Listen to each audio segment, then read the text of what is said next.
we can help out. Looks good. Okay, great. So again, welcome everyone to winter waterfowl identification. I'm looking forward to engaging with you. I want to get started though by talking just real quickly about what we mean by waterfowl. And waterfowl, what I'm focusing on tonight are birds that come out of the order Anseriformes. You'll have to excuse my Latin here. I'm trying the best I can though. And the family Anatidae, and they consist of the ducks, mergansers, geese, and swans. There are about 180 species that fall within this order and family, but tonight we're just going to be focusing on 20. I don't think you want to spend the next 10 or 12 hours with me, so we're just going to be focusing on the 20 most common tonight. And so we just went over the skill level, and it looks like we're about 50-50 on that, so hopefully we can pick up some tips tonight.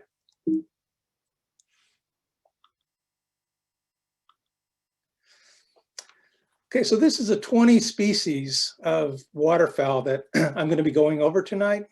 And the first thing I want to talk about is that the species, we can divide them into two categories. We have what we call the dabbling ducks, and these are ducks that primarily feed on the surface of the water. And then we have diving ducks. These are ducks that can dive below the water. And there are 20 in all that we're going to be covering. And this chart shows how common they are, or how easy it is to see them at a place like Pickering Creek. And we start, I actually broke the calendar starting in midsummer going through from July to June. So what you can see from here is that we only have a few of the species that are here year-round, the wood duck, mallard, and American black duck. We have another species, the blue-winged teal, that comes through during the migration season. It doesn't breed here, and typically we don't find it during the winter, although every once in a while a rare one will pop up. But we usually see them in the fall, and then again in the springtime as they're migrating just south of us. They tend to winter in the Californias down to Florida.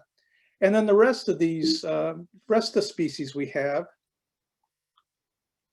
are overwintering species. They don't breed here, they breed in other parts, but they're tend to like our area to spend the winters. So when we're looking at the waterfowl though, just real quickly want to go over what are the things that we look for to identify.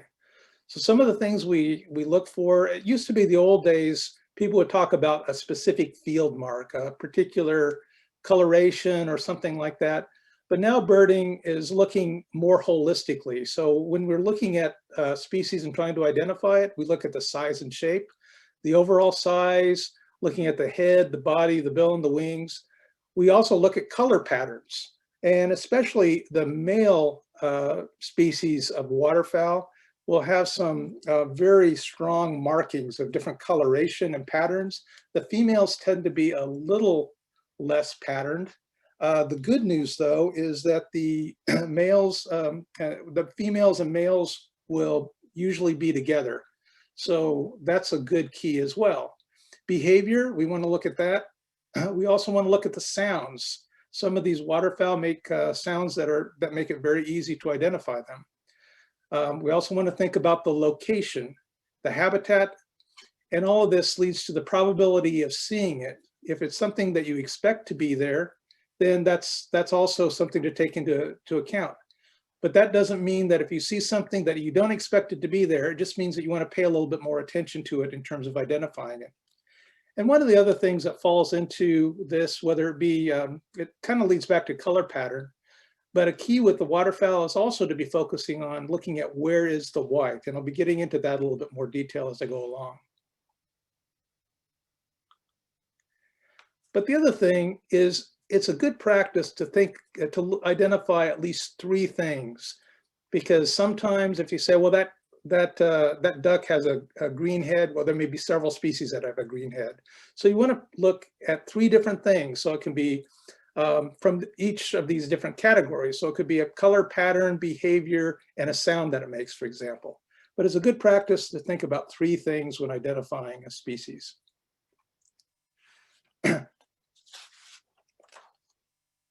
Now, I want to talk just briefly also about the difference between a dabbling duck and a diving duck, because this feeds into both how it looks and how it behaves. And it's kind of interesting to understand the anatomy behind it. Since dabbling ducks tend to spend their time on the surface of the water, they also spend their time on mudflats and on land. They're built differently. Their legs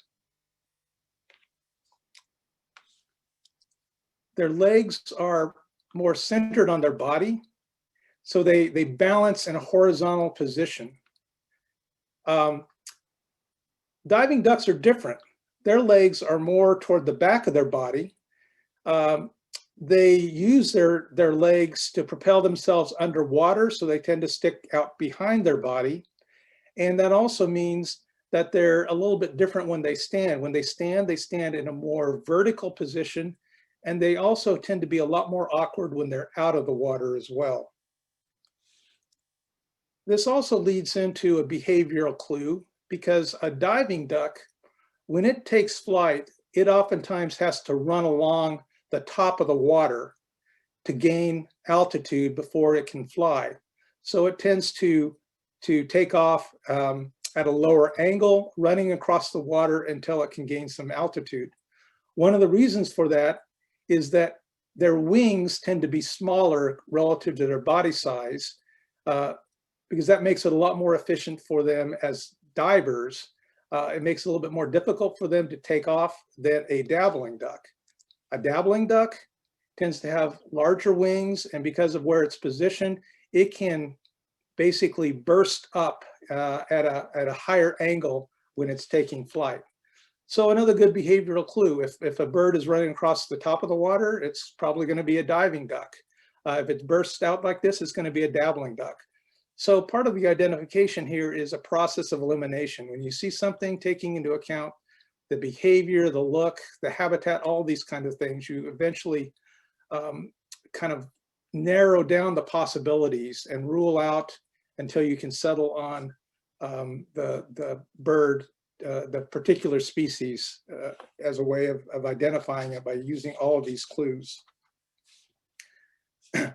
Okay, so let's get started on the specific species. We're going to start with a wood duck. Wood duck is a dabbler, and it's one of the ducks that breeds here, as well as spending most of its winter. It tends to get a little scarcer to find, harder to find during the late December into January timeframe, but it kind of depends on the condition. But you may be able to find them year round. They do overwinter here as well as breed here. Let me call attention, when I introduce each of these species, I'm going to start with a slide like this and a couple of different things. I'm going to include a range map that comes from the Cornell Lab of Ornithology, so you can take a look at it and get an idea about the bird's behavior.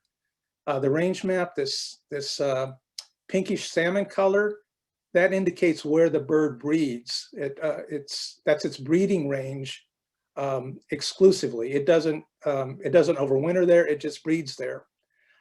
This blue color is where it spends its non-breeding time. The lighter blue is where it's scarce in that non-breeding period. What I'm talking about there is the overwintering period. And then this lavender color is where it can be found year round. So it both breeds there as well as overwinters in that area.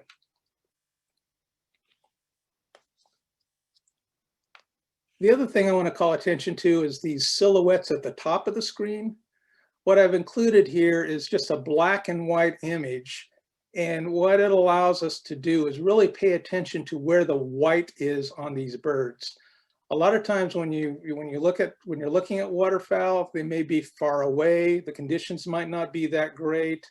They're in marshy areas, things like that. So you might not be able to pick out a lot of the features, but if you can tell where the white is, that's a really good clue. And I'll be referring back to those as we go through each of the species accounts.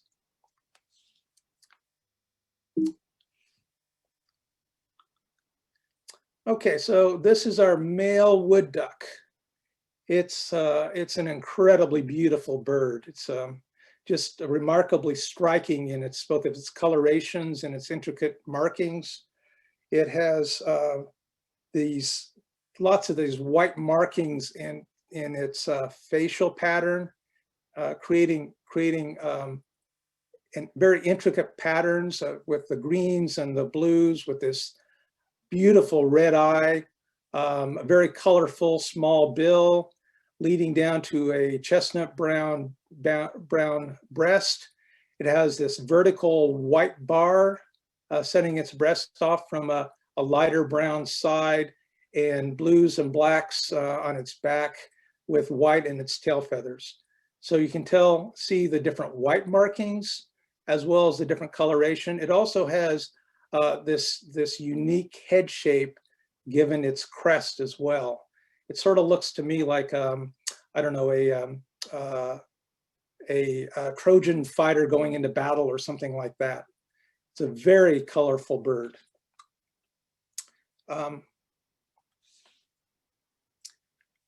going to go next to the female wood duck, which doesn't have the same kinds of markings, but it's still a very beautiful bird. It's a little bit more simplistic in its coloration, but it still has this gray head offset by this white circle with a teardrop shape coming back from it, surrounding a dark eye. Again, a rather small bill, but then its body has all these warm browns with blue in its wings. I might say right now what you're seeing in this blue is part of its inner wing. That's called the secondary of the wings. I'll come back to that as well. But this patch is the back part of the secondary wing. It's called the speculum. So it has a blue speculum with a white trailing edge on it as well. One of the interesting things about wood ducks, they are cavity nesters. They also, many people are familiar with all the nest boxes that have been installed to help promote their breeding as well.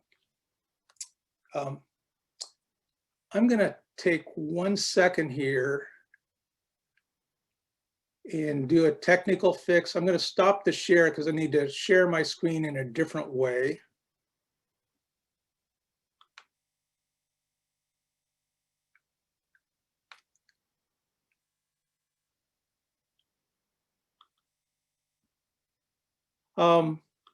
Harrison, I think I need some help. How do I share the video, the computer video with screen share?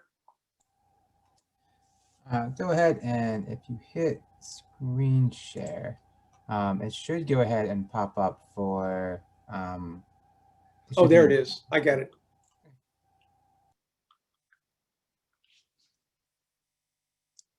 All right. I am back. Sorry for the technical delay there, but I'm going to be playing some video here, and it's important that I do that. Otherwise, you won't be able to hear the video. The other thing with the wood ducks, they make some unique calls, especially when they're flushed. I'm going to play something here. Listen for a couple of different calls. There's going to be a call that sort of sounds like a week. That's from the female.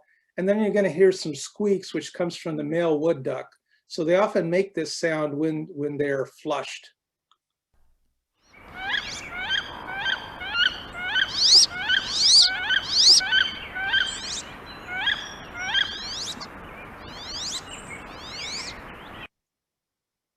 So that's the wood duck. So again, that sound is a good indication as well. When we do our waterfowl counts down at Blackwater, oftentimes we hear that sound before we can see the wood duck.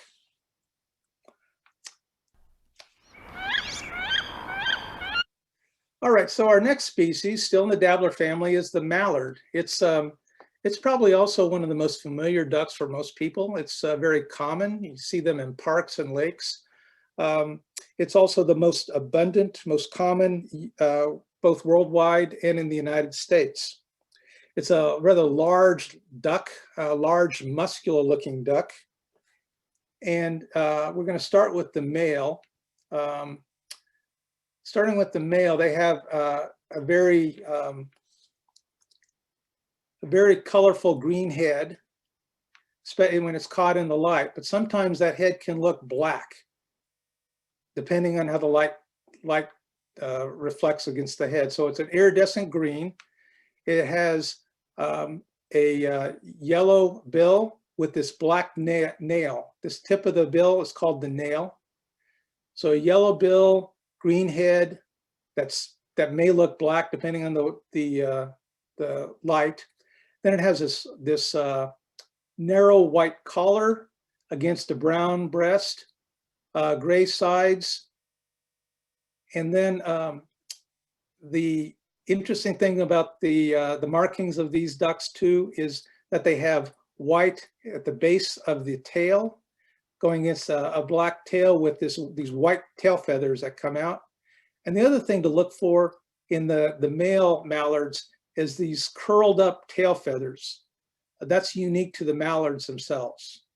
So again, a muscular looking large duck, green head that may look black, brown sides, but look for the white in the collar around the neck, and then white at the base and the tail feathers. And this just shows you how crucial it is to pay attention to that white. Here's a mallard. I can't see its head. I can't see the bill or the color of the head or anything like that, but I can see that white at the base of the tail and those white tail feathers coming up. So that tells me that this is a male mallard.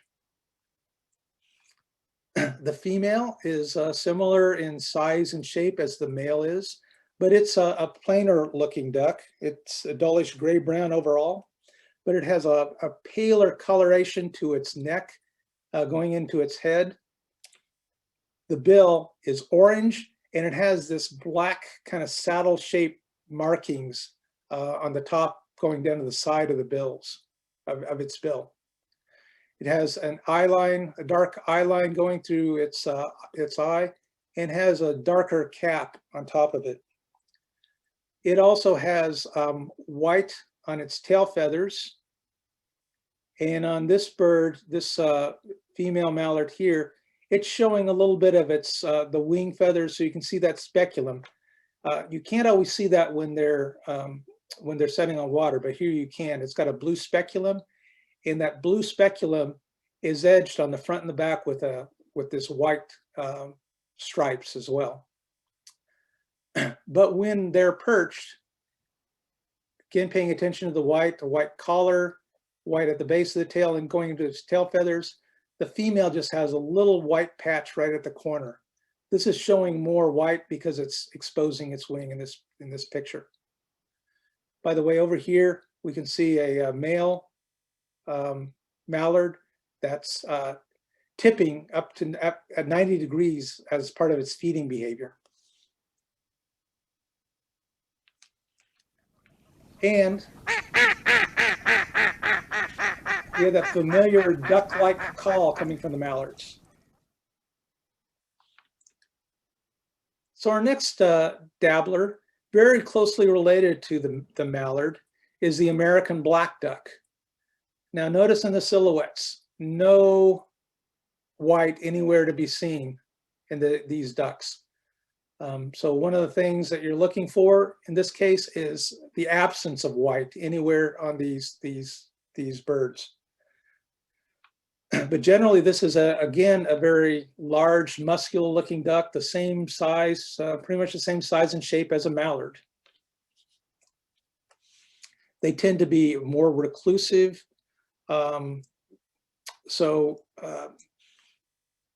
You typically find them in marshy areas. You don't always find this many of them. Oftentimes they're intermixed with mallards as well. Here we have a pair of black ducks. Some of the things to look for again is an all black duck, but the body is noticeably darker than its head.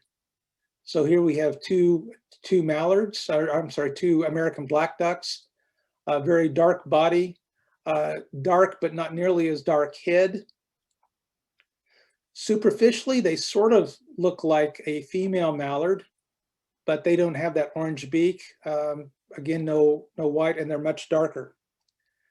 The sexes are generally similar, except that the male bill is yellow with a black nail. This is the male on the right-hand side.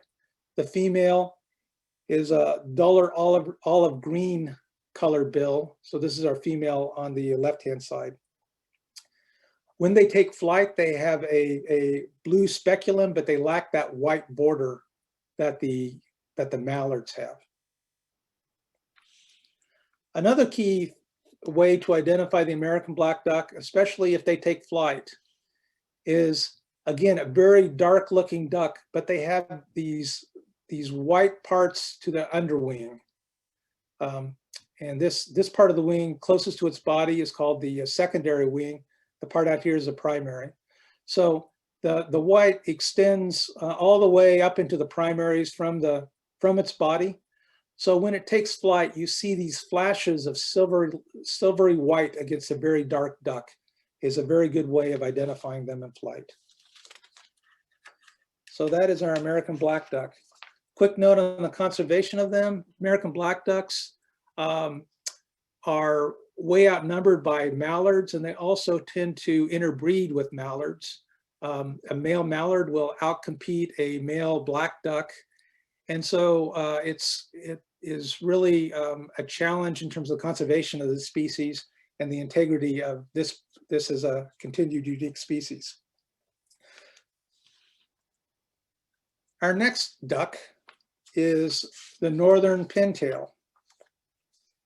It's a medium-sized duck. It breeds in the prairie pothole regions here, but we see it during the winter months. The thing to look for with one of the keys for the northern pintail is you'll find them both in rivers and ponds and streams, but you also find them in fields like this. It is a very dapper looking duck. It has this elegant long neck with this white breast with this white stripe coming up the back of its head, giving it an even more elongated look to it. A deep brown head with a dark eye and going into a bicolored bill that's blue-gray on the sides with a darker coloration on the top of it. It has these black and white vermiculated sides that give it a gray look with some dark feathers on the back going into a white rump, going into a black tail with some white feathers with a very elongated tail. The underside of it is also very white, so when it takes flight, you see a lot of white on the belly and the breast and the going into the tail, the base of the tail with a black tail. The female at first glance is a very plain looking duck, but if you focus in on those feathers, it really has some very intricate looking patterns to it. So it's more plain looking, but very elegant, but it has a very similar size and shape. And again, another clue, the female ducks are sometimes very hard to tell apart, but when they're right next to its mate, that's a very good clue. And especially here, you can see the profiles are very similar as well.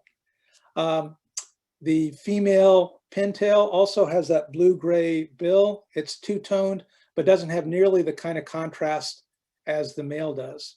So a lot of times when you're looking at the male and the females, they have some similar markings, but oftentimes the male's markings stand out a lot more dramatically, while the female markings tend to be a lot more subdued. But that's a good way of being able to identify the females as well as the males. With the northern pintail, they have several different ways of feeding. They're not unique, but this shows you the characteristics of the dabblers. Sometimes they feed like this duck right here by just skimming the surface of the water. Sometimes they dip their head completely underwater, but they still stay in a horizontal position. but sometimes like these two ducks in front, they tip up at a 90-degree angle and just stick their rumps and their tails straight up toward the sky as they're feeding.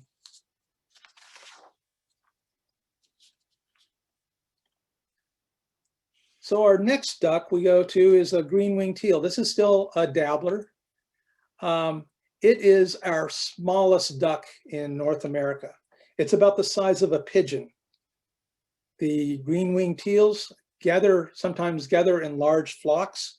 So sometimes you can see a fairly good sized flock of them. And they're also very fast, agile flyers. When they take flight, sometimes you can see them do some incredible aerial maneuvers. So that's also a good behavioral clue. If you see a tight flock that looks like they're, I don't know, they're training for the Air Force Academy, that could be a flock of green-winged teals. The male is again, it's a small bird, but it sets very high in the water. It has this very high setting appearance in the water. It has this relatively large head compared to its body, very blockish looking head.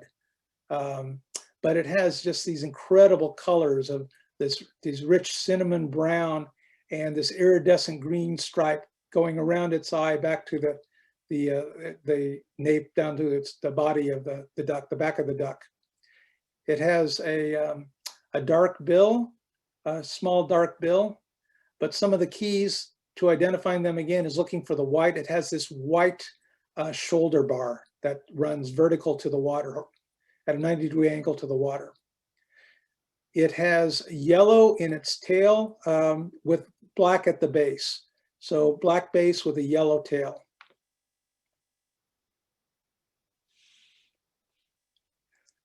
The female, again, a good way of identifying the females is based on the size, and especially if it's next to its mate. You're not going to find another duck that looks like this that's going to be this small. So just a quick caution about the size. I should have mentioned this earlier. It's always important to look at size relative to something else. So if you see a duck just all by itself out in the middle of the water, sometimes it's hard to tell whether that's a large duck, a medium duck, or a small duck. But if you see it compared to something else that you know what the size is, that's a good indication. So if you see it compared to a mallard, if you see it compared, I mentioned this compared to a pigeon. So if you see it compared to a songbird, if it looks like it's just slightly larger than a robin, for example, not a lot larger, then that would give you an indication that it's a very small duck. The other thing about the green-winged teals is they too have tend to vocalize a lot during the winter. So the male has this whistling sound that either sounds like a very staccato whistle from I don't know, a football umpire or referee, and the female makes a series of sort of descending 4 to 7 quacks in a row. So I'll play this, and you should be able to hear both of them on this bit.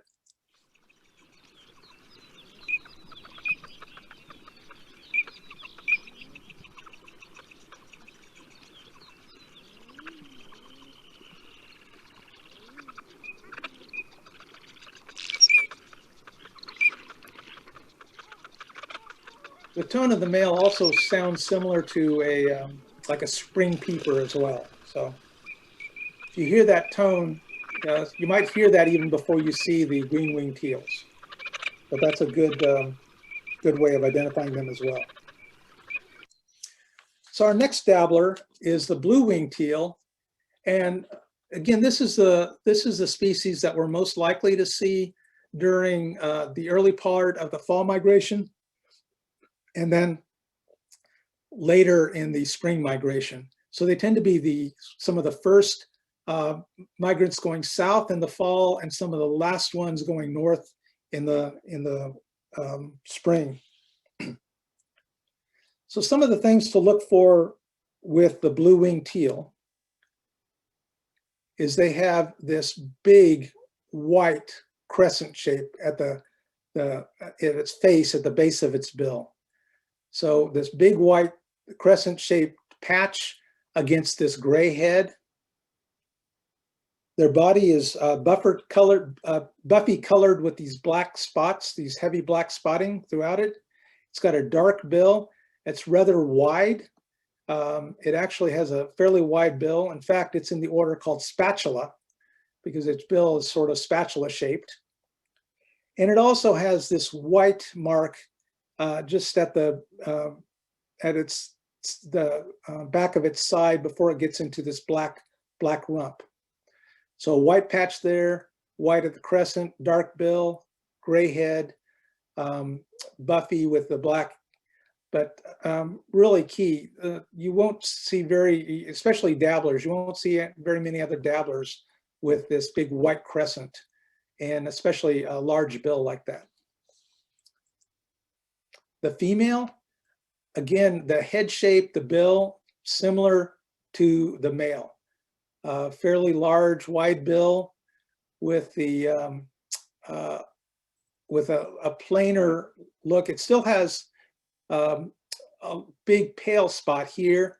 It doesn't quite have the same contrast, but again, the female has similar characteristics as the male, just a lot more muted. So again, a kind of a less contrast between this pale kind of an off-white against a paler head. With the blue-winged teal, though, you won't see any obvious white patches at all. So it's, when you're seeing where is the white, if the answer is I don't see any, well, that might mean that you're looking at this blue-winged teal. There are other female ducks that have that as well. Our next duck, again, related to blue-winged teal and the spatula genus, is the northern shoveler. It has this big spatula-shaped bill.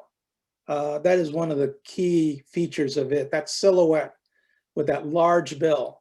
And as a result, you can see that large bill, it's got a green head, but a very heavy neck. One of the things, when you look at the silhouette, it sort of looks like these birds are kind of tipping, kind of front heavy. You can almost imagine that they're trying their hardest to hold up that large heavy bill. So they tend to hold their rumps are further out from the water than the front of the body of the bill. So they're kind of held at an angle. The male, though, the coloration is quite striking as well. This gorgeous deep green head with that offset by that yellow eye. Then it has a lot of white in its breasts going up into its shoulders. Then this beautiful chestnut brown side, and then white at its rump going into a black tail and some white tail feathers as well. So this bird has a lot of white, black, and brown, a lot of coloration. And in flight, you also see a lot of blue. So a very colorful bird, but that profile of that head and that bill is, there's nothing really like it that we would be looking at tonight. The female, it resembles the male. It doesn't have quite as much contrast, doesn't have any white. There's maybe a little white in the tail here, but that doesn't really stand out. But again, that bill, in this case, the female has an orange bill, but a plain brown head, and then very patterned brown body as well.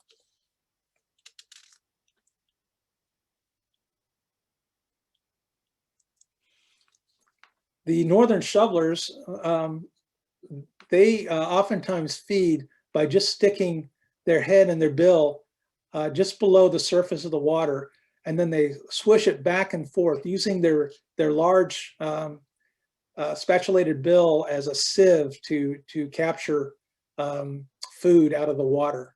So a lot of times you'll see them feeding like this. When they take off, again, that profile is just a very unique profile. But here you see like a dark head with a very large bill, followed by white and then brown, and then other colors you'll see a lot of blues and grays as well. So a very colorful bird in flight.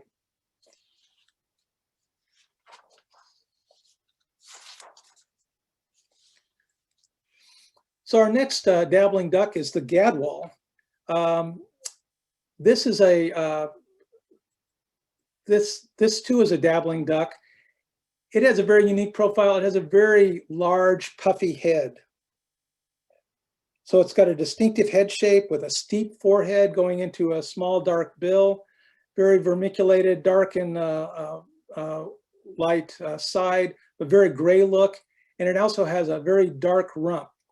There's a little white patch here. It's hard to see.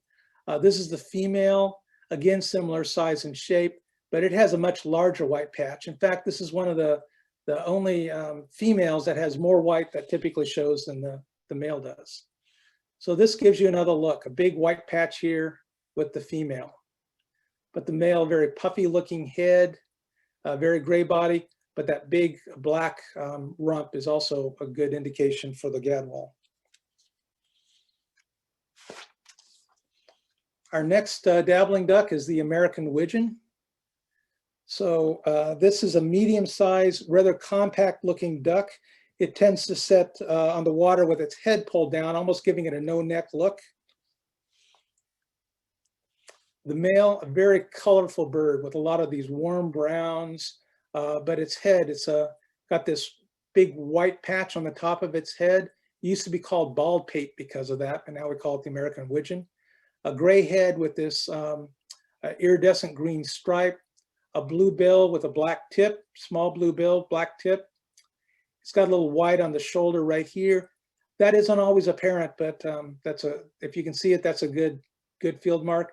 But then it has a white at the base of its tail, a black rump going into a black tail. The female is a very beautiful brown bird, beautiful brown duck. Again, a similar size and shape, very short looking neck, very compact looking, small bill with a dark tip, blue-gray. It has a dark patch, dark smudge around its eye. Some of the other things to look for, especially in flight, is that the widgeon has this big white patch. This part is the speculum. This is the trailing end on the primary, on the secondary wing. But on the front edge of the secondary wings, it has this big white patch. That's the males will show that in flight. It also has a very distinct call. It almost sounds like maybe a squeaky toy of some sort. Here we go.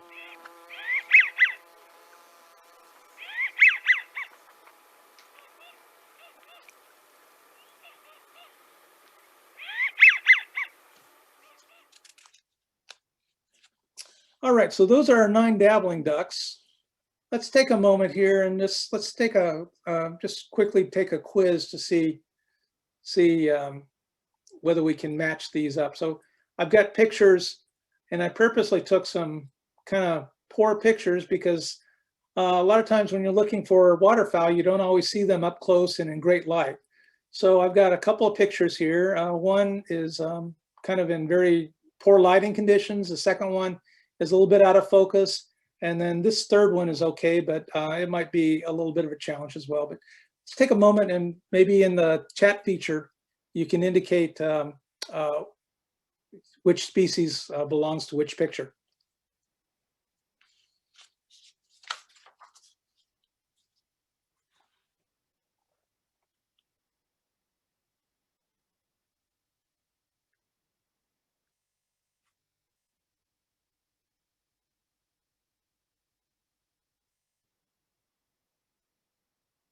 All right, I can't see the chat, Harrison. Are we getting some responses? We absolutely are. Okay. It looks like I'm just kind of a couple of people. Doesn't have some people who are answering so far. It looks like it is maybe a northern pintail for A. That's right. right. People think that B is the blue-winged teal. Perfect. And then C is the northern shoveler. You got it. Yep.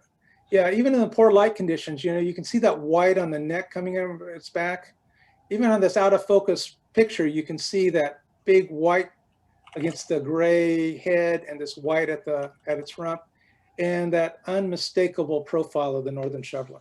Good job, everyone. Good job. All right, so now let's move to our diving ducks.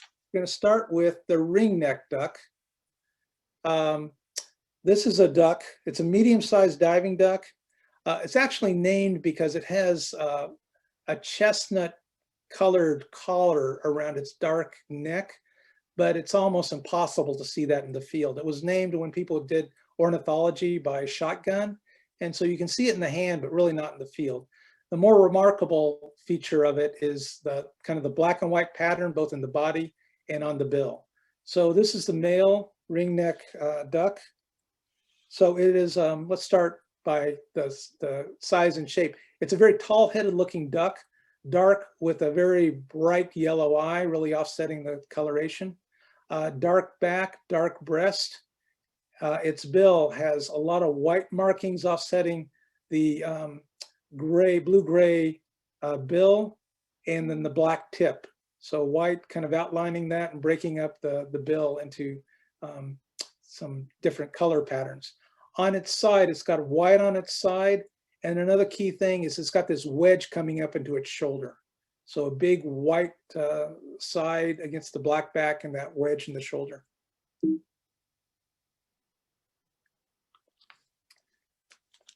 So our female, this is the female.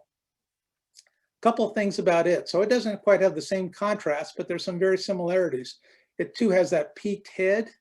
It's got the same kind of patterns in the bill, that white ring.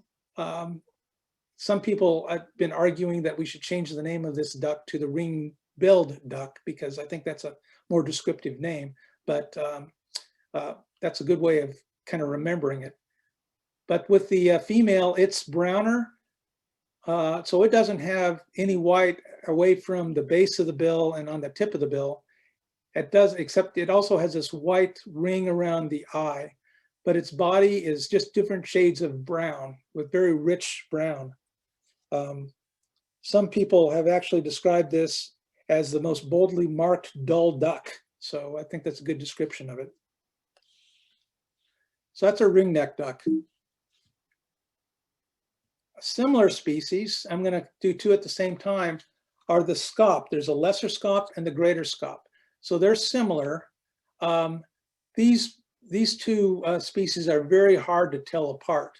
But one of the things I want to talk about in terms of where they breed and where they overwinter is that greater scaups tend to breed way further north than the lesser scaups. I mean, the lesser scaups are up there, but the greater scaups are up in the Arctic regions.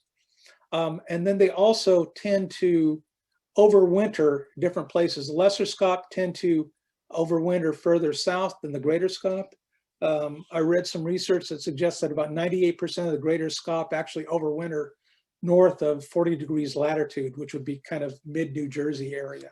So we don't get nearly as many greater scaup as we do lesser scaup, but every once in a while one will show up. So it's important to know the difference. So the important thing, first of all, is to identify it as a scaup. So the scaup are superficially similar to the ringneck duck.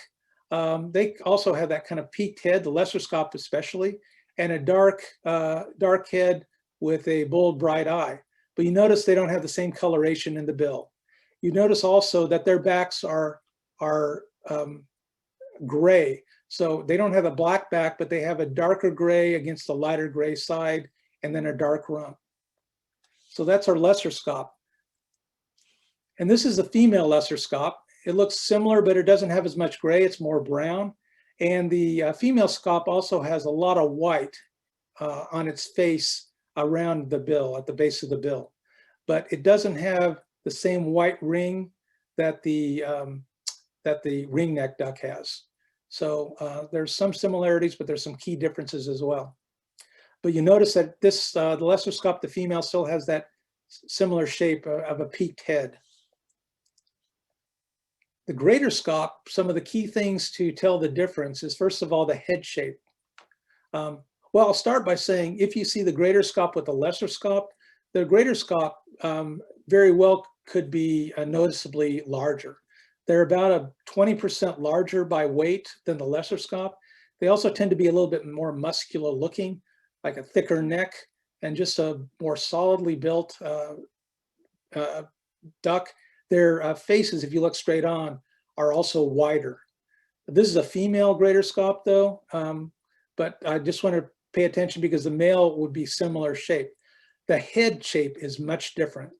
The head shape isn't as peaked. It's more rounded at the bottom, so it looks like it's almost wider than it is high, or not nearly the same proportion as a greater, as a lesser scaup. So if you are observing, you may want to look carefully because sometimes if the greater scaup stretches a little bit or lesser scaup scrunches down, it may look similar, but if you watch it, then you can tell what its normal position would look like, and you might be able to distinguish that way. Another key difference in terms of the lesser and greater is the white in their wings. This is the lesser scaup. In flight, or if it's flapping like this, the white only extends up until where the primaries meet the secondaries. It doesn't extend into where the secondaries, this part is the secondaries of the wing. The tip is the primaries, where the secondaries meet the primaries. So it doesn't extend into the primaries. If this were a greater scaup, the white would probably extend at least halfway, almost to the 2/3 of the way up into the primaries. So that's another key distinguishing feature. But they're hard to tell apart. You really need to focus on that. But mostly we have lesser scaup, but occasionally a greater might show up. So the next species I want to get to is the redhead. This is a large duck with, it's a medium-range migrant. It's a gray-bodied duck with black at the on its breast and on its rump. So, but it has this gorgeous cinnamon red head with a orange eye to it, a blue-gray bill with white before its black tip. So it has this tricolored bill, red head with black on its breast and rump with a gray body. The female is generally tawny brown overall with a paler face, a little white patch there at the base. The bill is very similar in terms of this tricolored. It also has white around its eye with a little smudge of white behind it as well. So very distinctive with that eye ring, the bill, and brown colored as for the female. So very similar to this, except some incredible differences that become apparent, is the canvasback. It's the largest diving duck, second in size only to the common merganser, which we'll get to in a moment. So this is a very thick-necked duck with a distinct profile. It has that wedge-shaped head going directly into its bill.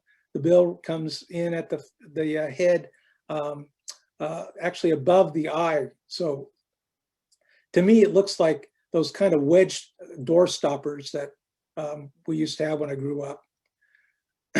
So it's the male has a very reddish, brownish red head, red eye. Again, that very distinct bill shape, very wedge-shaped bill. It is a very light gray body. So from a distance, it looks like a very light white duck with black at its in front and on the back. From a distance, the head may actually look black. The female is a little darker gray body, but again, kind of a brown head. That distinct profile, though, is identical to the male. So this is the female, similar size and shape, brown head, gray-bodied duck. We go from the largest to our smallest diving duck, the bufflehead. It's actually the about a third the weight of the canvas back. So here you can kind of tell, got a canvas back in back. But this is a duck that has a lot of white and dark features. The male is very small bodied. It's a very buoyant looking duck. It's got lots of black and white below with a black back. Its head may look black from a distance, but if you catch the white correctly, you see all these greens and purples and reds in it. And then it's got this big white patch on the back of its head, and then a very petite, delicate looking bill. The female is similar size and shape. The head is just a little smaller, but instead of that big white patch, it has a white kind of ear patch on it. But again, a very small, delicate bill, grayish and grays and browns in the body. Closely related to the bufflehead, we have the common goldeneye, which we're more likely to see it out on the river than you will at the Pickering Creek wetlands, although some have been reported there.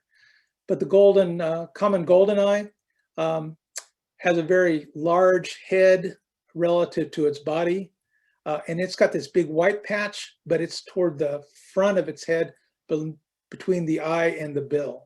A dark bill, very golden eye, that's its name, black back with a white body. So there's a lot of black and white on these ducks, but the head, both the profile and where the white is a good distinguishing feature between the common goldeneye and the bufflehead. Common goldeneye is also quite a bit bigger. This is the female goldeneye. It's got a brown head with, again, you can see that golden eye. But again, it has similar size and shape, although different colorations. And if you see it with its mate, that also is a good key. We also have a fairly small, compact duck. That's the ruddy duck. It's rather unique looking duck, a very compact looking body, thick neck with this very broad bill, but it also has the tail that it usually holds out of the water, oftentimes like at about a 45-degree angle. It belongs to a group of ducks called the stiff-tailed ducks. The males have a very dark cap with a big white patch going from just below its eye all the way down to its neck. A very wide bill, and then a darker body.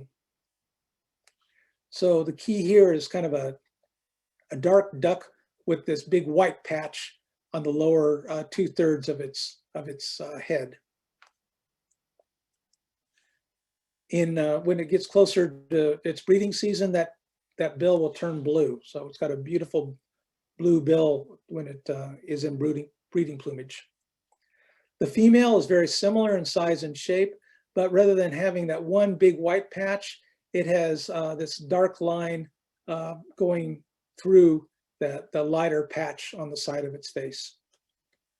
So it otherwise is a brownish duck as well. One of the other things about ruddy ducks, they are nocturnal feeders. So a lot of times when you might see a raft of the ruddy ducks that have their bill tucked behind them sleeping in the river. Our next duck, we're going from now into the mergansers, starting with the smallest merganser, which is the hooded merganser.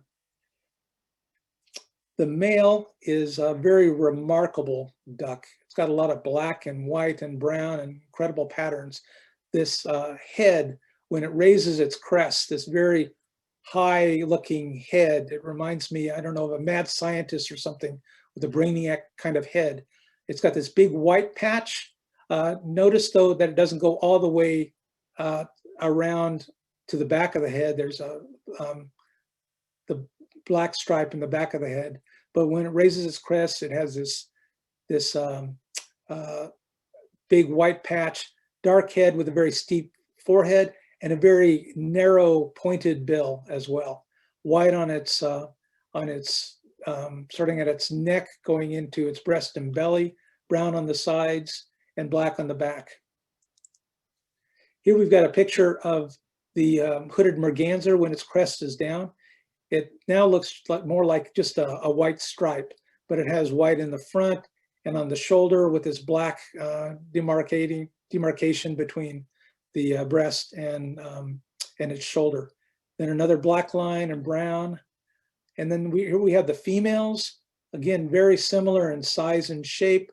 The crest is a little bit different. It has more of a flat-headed look, and its crest is more of a swept back look to its head. It's brown and gray below. And this time of year, you might also see some courtship behavior. The males throw their heads back against their body and display that crest. We go now from the smallest to the largest merganser, the common merganser, and this is the largest waterfowl that we'll be covering tonight. It's even bigger than the canvasback. So the common merganser is the largest North American merganser. It's long, sleek, and slender in flight. The males have this very bright beak, comes to a point but broad at the base, red eye. Its head is green, but oftentimes just looks very dark or black, depending on the coloration. And then it's got a lot of white on the sides and belly, and then black up top. The females, similar size and shape, but they don't have nearly as much black. They're more of a brown gray with some white patches.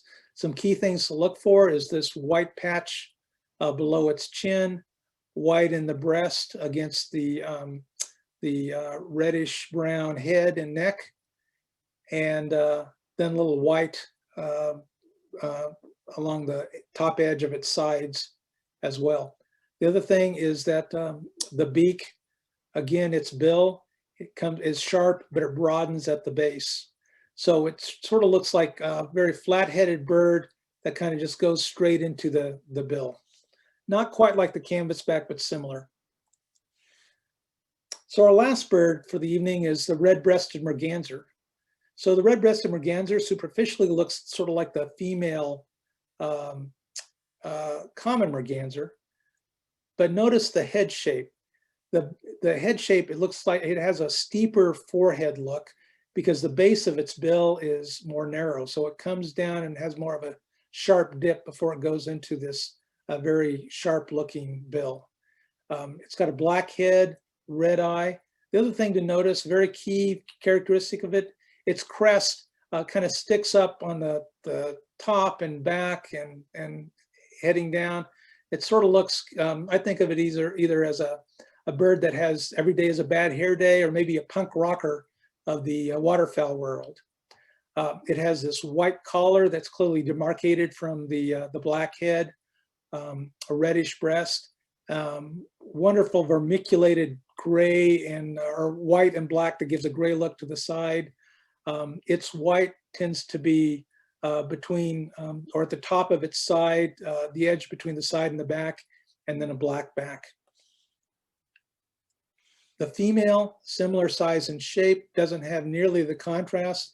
Very little white on this bird. There's a little back here. It's white on the underside, but it has the same crest look to it. That kind of that wild hair look. Sometimes they look even a little wilder than the male. Again, that sharp or steep forehead going into the sharp bill. So those are our diving ducks. So ready to take another little quiz? I see we're running over here a little bit, so I apologize for that, but let's see how we do with our diving ducks.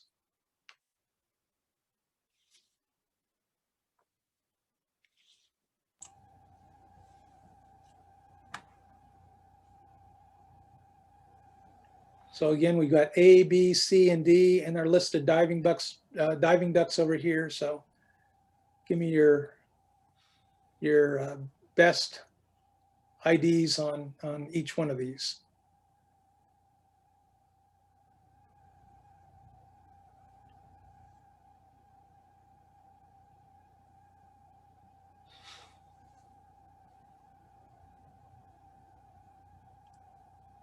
All right. We have some answers coming in, and feel free to put some answers in our chat. It looks like we're thinking the first one is potentially either a lesser scop, a ring build, or a ruddy. A little confusion there. All right, well, that one is tough because we didn't really spend a lot of time in flight, but sometimes this is how you see them. So this, well, let's look at it. It looks, we can't see the back, so we don't know if it's got a black back or a gray back, but both the ring necks and the scop have a black head going into a lighter body. But the key here is it's kind of hard to see, but see that white tip at the end? That gives it away as a ring neck duck. The ruddy duck, that would be a good guess too, but we don't see any white here in the face. So the ruddy ducks would have that white patch on the face. Yeah. That one certainly seemed to have the most discussion difficulty. It looks like B, a hooded merganser, specifically a female hooded merganser, seems to be the prevailing thought. That is indeed a female hooded merganser. Good job. Yep. C, go ahead. Sorry. No, go ahead. C, it looks like we have ruddy duck or buffleheads. This is a tough one because they're further out, further away. But a couple things you might notice that their tails are kind of sticking up here, and you can see the white patch. Kind of hard to tell, but the white, it's got white and then a dark top to the head. Remember the buffleheads, the white goes to the top back of the head. So this is a ruddy duck, but I could see how they could be confused, especially possibly a female bufflehead. The female bufflehead wouldn't quite have that big of a white patch on its face like the ruddy ducks have. Another key tip, remember I said that the ruddy ducks oftentimes are nocturnal feeders, so they sleep during the day. So this is, oftentimes you'll see a big raft like this, that they're all just sound asleep during the day. So that's another tip. It looks like the last one, D, seems to be the consensus is canvasback. It is indeed canvasback. So this is good because it's very hard to tell the color of that head. This canvasback has been digging in the mud, so its head is completely covered by mud, so you can't tell. You can see a little brown there as well, but that distinct head shape is a good giveaway. That really thick neck, and then also it's got dark at the back and front and a lighter colored body. All right, good job, everyone. Okay, a couple things, some additional resources for everyone.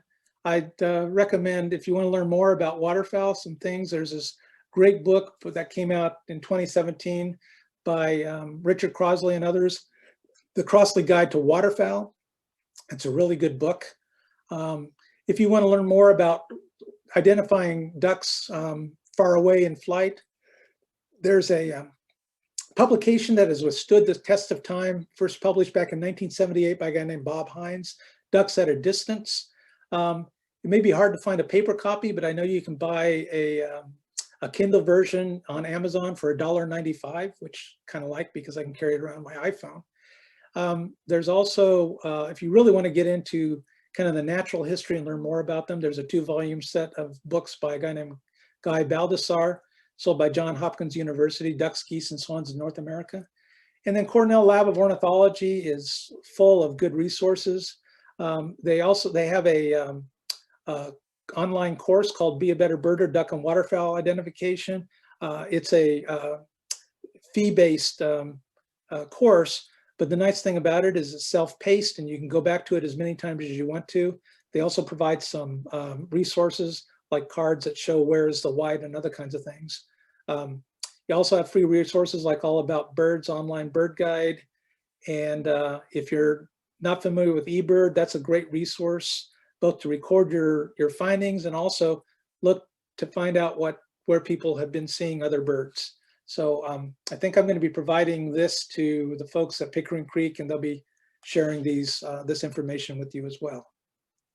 So I apologize, we're running over a little bit, but I'm happy to hang around if anyone has any questions, and also curious about what waterfowl you want to see as well. So with that, I don't know whether there's questions in the chat box or. There are a couple questions Okay. already in the chat box. So Laura would like to know, are canvasbacks and buffleheads both fresh and saltwater, or are most freshwater?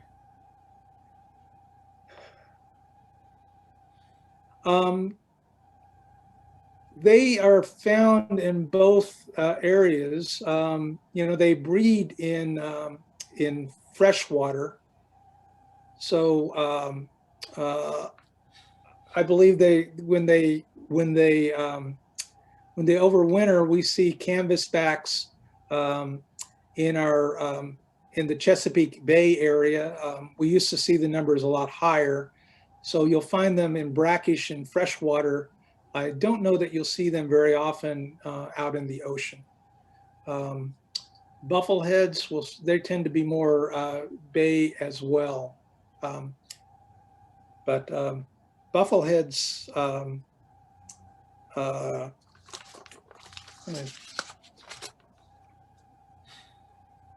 buffleheads actually, when they nest, they're cavity nesters, and they actually prefer old woodpecker holes, including especially northern flicker holes. So they tend to nest in forested areas along edges of edge habitat as well. Another question is, should we consider juvenile markings in identification only at some times of the year or all year round? Oh, boy, that's a tough question. It depends on the species. Some species, they tend to lose most of their juvenile markings by this time of year. Although if you look closely, you can still see some juvenile feathers.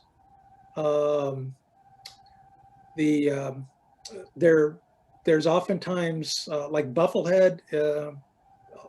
I mentioned the female bufflehead.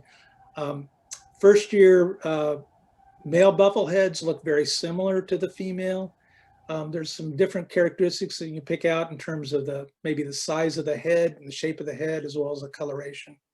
But it's very species dependent on exactly when they turn into that. I think you could do a whole even longer session on plumage and eclipse plumage, transition plumages and things like that. And a lot of that is kind of beyond where I am right now. I'm still learning a lot of those kinds of things. But I think most of the waterfowl that we covered today, with the exception of the bufflehead, I'd have to look up the scaup when they transition in their full plumage as well. All right. So I should just say at the beginning of that a lot of the first year males will oftentimes look very similar to females. Yeah, I mean, hatch year ducks in particular, it is tricky to identify them, and like you said, I mean, ducks molt twice a year, and some ducks, I think long-tailed molt 3, so it's challenging to ID them. Yeah. Another question is, when do the snow geese come in at Blackwater? That is a really tricky question. We have not seen any snow geese in our counts. The safest time for snow geese is starting in January, actually through March. And a lot of times snow geese will come in, but even right around even before the sunrise, right at the crack of dawn, they will move out of the Blackwater area into some surrounding fields. So last year when we were doing the counts in December, we knew that the snow geese were around, but they weren't present during the day much in December. But then we started seeing them on a regular basis in January. A lot of times it depends on where their feed sources are. And so it depends on whether they're have more food resources in the surrounding fields than they do in the impoundments at a particular time of year. Thank you. So a couple more questions here.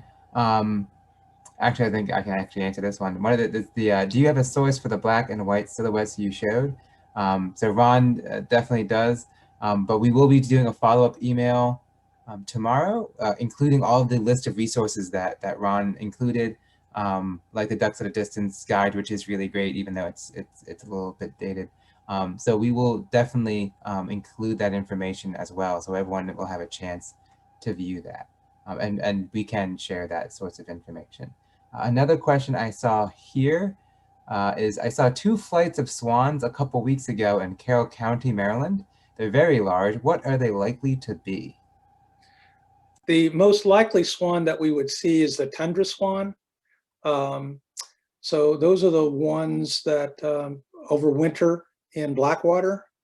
And we've had counts. Right now we're seeing somewhere in the neighborhood of the high double digits and the low hundreds. But sometimes we have counts as many as 800, or so last year I think we had about 1,400. And I think it was closer to the end of winter, early spring. So I think it was when a lot of the swans, even further north, were using Blackwater as a staging ground before they migrated further north. The other swan that occasionally shows up, very rare, is the trumpeter swan. Almost every year it's spotted in a couple places in Maryland. A lot of times it's spotted on the western shore. We had one here down in a property on Boxford Road a couple years ago that hung around for a couple weeks. They're a little bit tricky to spot, but if you see them, pay attention to the bill. If you see yellow, it's definitely a tundra swan. The little yellow spot on what's called the lower between the eye and the bill. If you don't see yellow, you can't say it's a trumpeter though, because a lot of the tundra swans, especially the immatures, don't have that yellow spot. And a lot of times the yellow spot can be obscured by mud. So it's a way of ruling out a trumpeter, but it's not a way of ruling out a tundra swan. So tundra swans are larger, head shape, bill shape. Tundra swans, if you look closely, the base of their bill at where it comes to the top is more of a V shape, and a tundra swan is more of a U shape. So they're hard, but most typically it's going to be most likely it's going to be a tundra swan. All right, there's one more question here, actually, but before we get to that, I do want to point out Mary Helen's been adding some links into the chat there. So we do have some upcoming programs. We have one more at the end of this year, which is a story time for kids tomorrow, which is going to be about winter time and how fun the winter is. And then starting up next year, we have a lot of really great programs. January 13th, we have the program, The Art of Audubon. So I will be delving into John James Audubon's art. And then that's actually going to be a joint program where we will then go live to the John James Audubon Center out of Philadelphia, or just outside Philadelphia, to look at actual plates and some sketches and drawings and paintings by John James Audubon himself. So if you are an art lover, or you want to learn more about the man, where we get our name from, I highly suggest that.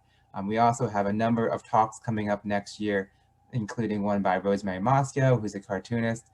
We have one by Doug Tallamy, who is an entomologist at the University of Delaware, and Scott Weidensaul, who's an author. So we have a lot of really great talks coming up next year. So please definitely take a look at the upcoming programs website for sure.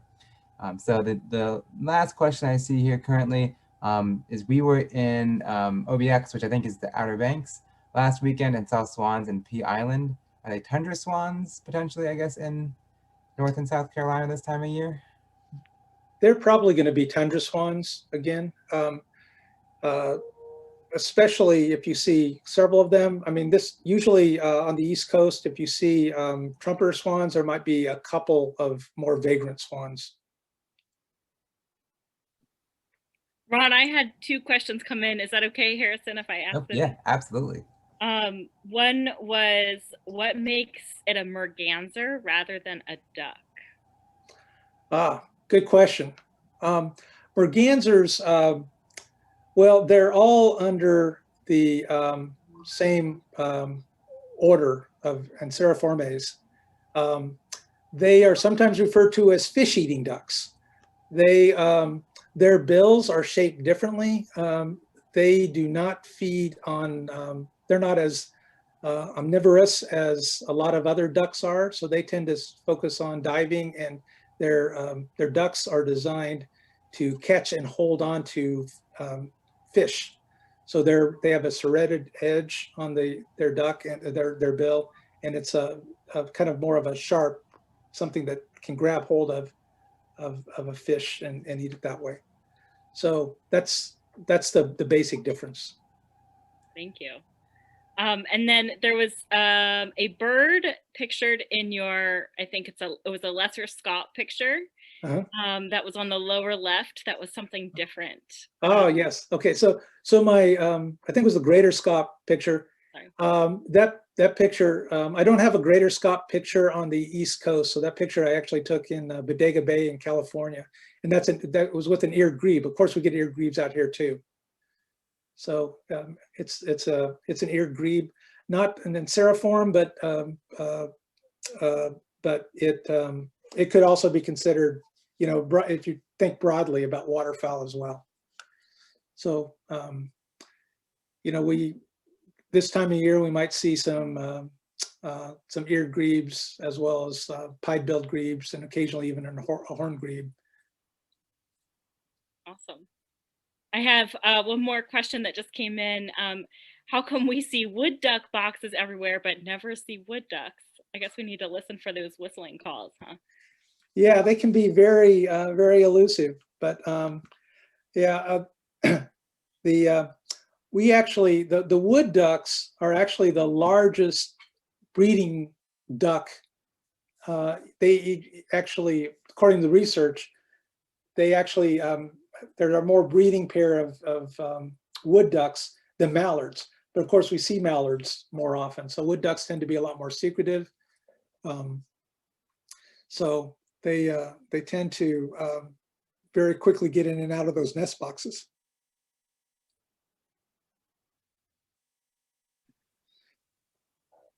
Thank you, Ron. Yep. All right.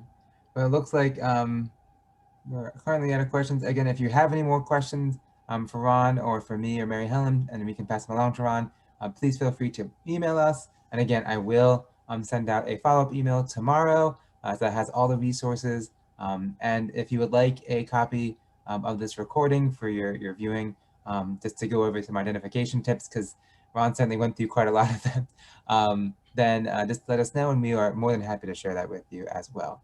So thank you so much, everybody, for coming out this evening. We hope you had a great time. I certainly learned a lot, and it was a great time for myself. So we hope to see you again next year at some of our other programs. So, you know, Happy New Year, in case we don't see you again till then. Thank you. Yep. Happy holidays, everyone. Happy holidays. Everyone. Happy holidays. Thank you.